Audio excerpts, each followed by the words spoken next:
হর হর মহাদেব, জয় মা ভগবতী। আপনাদের মধ্যে থাকা সকল দেবত্ব শক্তিকে আমার প্রণাম। 31 চলে এলো, আমাদের নতুন বছর চলে এলো। দেখুন একটা বছর কিভাবে চলে গেছে।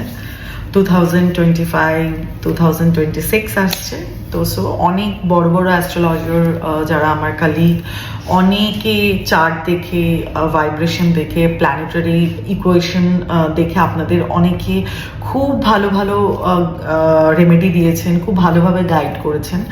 আমার সেগুলো নিয়ে কিছুই বলার নেই। আর আমরা যারা হিলার্স, আমরা যারা হিলিং বা এনার্জি নিয়ে কাজ করি, ভাইব্রেশন নিয়ে কাজ করি, বা ম্যানিফেস্টেশন, বা আমরা যারা মাইন্ড নিয়ে কাজ করি, আমরা সবসময় ভাইব্রেশনকে দেখি, বা আমরা ধ্যান করি, আমরা আফার্মেশন নিই, বা আমরা প্ল্যানেটারি ভাইব্রেশন অ্যান্ড প্লেসমেন্ট দেখে আমরা সেখানকার অরা চেক করি। তারপর গিয়ে আমরা কিছু না কিছু আপনাদের বলি। দেখুন, আমাদের একটাই কাজ, আপনাদের অলরেডি অনেকেই অনেক সলিউশন দিয়েছে।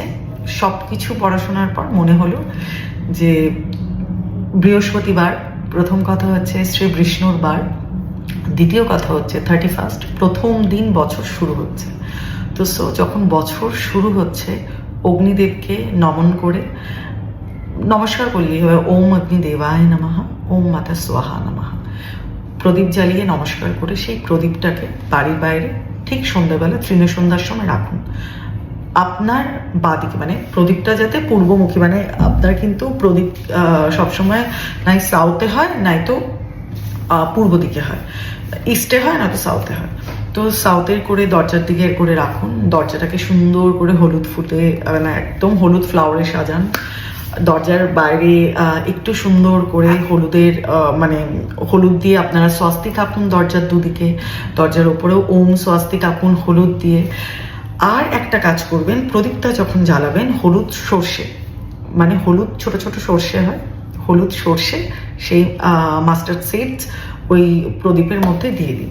প্রদীপটাকে সন্ধ্যাবেলা জ্বালিয়ে রাখুন। সেদিনকে যেহেতু বছরের প্রথম, সকালবেলায়, আর আরেকটা কথা আমি ভুলে গেছি বলতে, সকালবেলায় কিন্তু দরজার চৌকাঠ, যেটা আমাদের চৌকাঠ, সেটার মধ্যে গোলাপ জল, ইতর আর হলুদ একসাথে একটু পেস্ট করে নেবেন আর সুন্দর করে দরজায় লিখবেন।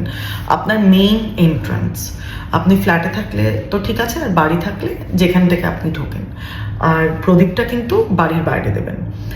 আর তুলসী তলা থাকলে তো কোনো ব্যাপারই নয়, তুলসী তলাতেও প্রদীপ দেবেন, কিন্তু সকালবেলা এটা করবেন। তারপর দরজার দুপাশে নিচেই স্বস্তিক এঁকে নেবেন হলুদ দিয়ে। স্বস্তিক আঁকলে ঠিক সন্ধ্যাবেলায় একটা প্রদীপ জ্বালিয়ে পূর্বমুখী, মানে ইস্টে নয়তো সাউথের মুখ করে আপনি প্রদীপটা জ্বালিয়ে দেবেন। দরজাটাকে সুন্দর করে সাজান। সকালবেলা উঠুন, নিজের রান্নাঘরকে সুন্দরভাবে সাজান, সারা বাড়িকে পুরো ক্লিন রাখুন। সেদিনকে পারলে সারা বাড়ি গঙ্গাজল, একটু গঙ্গাজল, রোজ ওয়াটার, একটু ইতার মিশিয়ে সারা বাড়িকে মানে আপনাদের যে ক্লিনিং হয় সেটা, মানে পুছেন, ঘর পোছেন, ঘরের জলের মধ্যে মিশিয়ে দিন। আর একটা কথা আমি বলবো আপনাদের, প্রত্যেকটা ঘরের জল পাল্টে মোছার চেষ্টা করুন। আমি জানি কাজের লোকেদের খুব সমস্যা হয়, যারা আমাদের হেল্পিং হ্যান্ডস থাকে তারা করতে চায় না, কিন্তু যদি পারেন একটু রিকোয়েস্ট করুন যে জলটা যাতে প্রত্যেক ঘরে, মানে এটাতে কি হয় বলুন তো, বাড়িটাও ক্লিন থাকে। একটা বাড়ি যখন আমরা এই সমস্ত জিনিস দিয়ে পুচ্ছি, একটা ঘরের অরা যখন ক্লিন হচ্ছে, ওই জলটাই কিন্তু আরেকটা ঘরে যায়, সেটা অলরেডি নোংরা হয়ে যাচ্ছে, তো সো আরেকটা ঘর ক্লিন হচ্ছে না। একটু যদি জলটা পাল্টে মোছে আর এগুলো যদি দিয়ে দেয় তাহলে খুবই ভালো। আর একটা কাজ করবেন, রাত্রেবেলা সারা বাড়ির চার কোণায় সর্ষে ছিটিয়ে নেবেন। আর মানে ইয়েলো মাস্টার্ড সিডস, ইয়েলো সর্ষে। আর যদি দেখেন যে ইয়েলো সর্ষে নেই, না সরি, সারা বাড়িতে ছেটানো যাচ্ছে না, রান্নাঘরের চার কোণাতে ছিটিয়ে দেবেন, বা এরকম শুধু নর্মালি একটু স্প্রেড করে দেবেন। আর সকালবেলা ওটা ঝাড় দিয়ে যেমন মোছা হয় মুছে দেবেন। করুন, ভীষণ ভালো থাকবেন। বছরের শুরুটাকে যদি এইভাবে করেন খুব ভালো যায়। আর ব্রহ্ম মুহূর্তে পারলে দেখুন, সারা বছর তো আমি বলি যে মেডিটেশন করুন, সারা বছরই আমি চাইবো আপনারা সকালে উঠুন।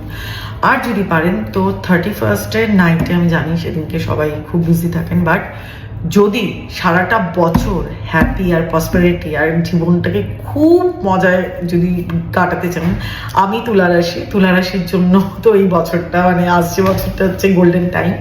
যারা আমারই মতো তুলা রাশি, তারা যদি মানে একটু যদি নিজের মানে কি বলবো, ডিসিপ্লিনটা চেঞ্জ করে নেন, তাহলে ভীষণই ভালো যায়। আর শুধু তুলা রাশি বলে না, সমস্ত রাশি আমাদের মধ্যেই, আমরা চাইলে সব কিছু কন্ট্রোল করতে পারি, আমাদের হাতে আছে। আমরা যদি সারা বছর খুব ডিসিপ্লিন থাকি, তাহলে আমাদের আর কোনো কষ্ট হবে না। করে দেখুন, একটা দিনের উপায়তে অনেকটা কিছু চেঞ্জ হয়ে যায়। বাট আমি আবার বলবো, আমরা সব কিছু করি, যদি আমাদের কর্ম খারাপ থাকে, কর্ম যদি ঠিক না থাকে, তাহলে আমাদের কিছু হওয়ার নেই। কর্মটা মেন। আর মনে রাখবেন, কাউকে কিছু বলার আগে অলওয়েজ 10 বার ভাববেন। মানুষকে হার্ট করাটা বা কাউকে কমেন্ট করাটা বা কারোর সম্পর্কে কিছু একটা দুম করে বলে দেওয়াটা, এটা আমাদের খুব একটা বিরক্তের কাজ নয়। আমরা যত লোকের সম্পর্কে বাজে কথা বলি, তার কিচ্ছু হচ্ছে না, আমরা না জানতে তার অনেক ব্যাড কার্মিক আমরা ক্লিয়ার করছি, তার কার্মিক ক্লিয়ারেন্স হয়ে যাচ্ছে, কিন্তু আমার হচ্ছে না। আমি সেই কার্মিকে ঢুকে যাচ্ছি। বা আর এগুলো একটু মেনটেন করুন, মানুন। নতুন বছরটা খুব খুব খুব ভালো কাটুক আপনাদের। সকালে ওঠার চেষ্টা করুন। আর পারলে 1 জানুয়ারির ব্রহ্ম মুহূর্তটা একটু ধ্যান করুন।